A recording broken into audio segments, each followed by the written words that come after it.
ভৈরব উপজেলা পরিষদ নির্বাচন সম্পন্ন। Chairman Abul Mansur, vice chairman Mosharraf Hossain ও মহিলা ভাইস চেয়ারম্যান সানজিদা ইয়াসমিন বিজয়ী। কিশোরগঞ্জের ভৈরবে চতুর্থ ধাপে অনুষ্ঠিত ষষ্ঠ উপজেলা পরিষদ নির্বাচনে চেয়ারম্যান পদে কাপ পিরিচ প্রতীক মোহাম্মদ আবুল মনসুর, পুরুষ ভাইস চেয়ারম্যান পদে মাইক প্রতীক হাজী মোশাররফ হোসেন ও মহিলা ভাইস চেয়ারম্যান পদে ফুটবল সানজিদা ইয়াসমিন বেসরকারিভাবে নির্বাচিত হয়েছেন।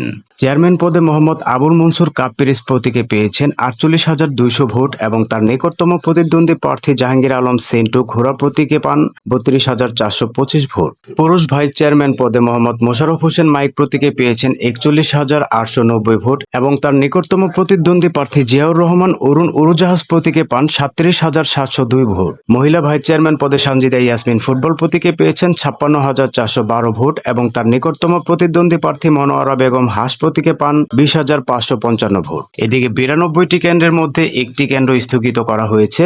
ব্যালট বাক্স ছিনিয়ে নেওয়ার ঘটনায় মৌঠুপি সরকারি প্রাথমিক বিদ্যালয় 63 নং কেন্দ্রটি স্থগিত করা হয়। এ ঘটনায় দুজনকে আটক করেছে আইন শৃঙ্খলা বাহিনী। এ ঘটনায় অভিযুক্তদের বিরুদ্ধে মামলা দায়ের করা হয়েছে বলে নিশ্চিত করেছেন ভৈরব থানা অফিসার ইনচার্জ মোহাম্মদ শফিকুল ইসলাম।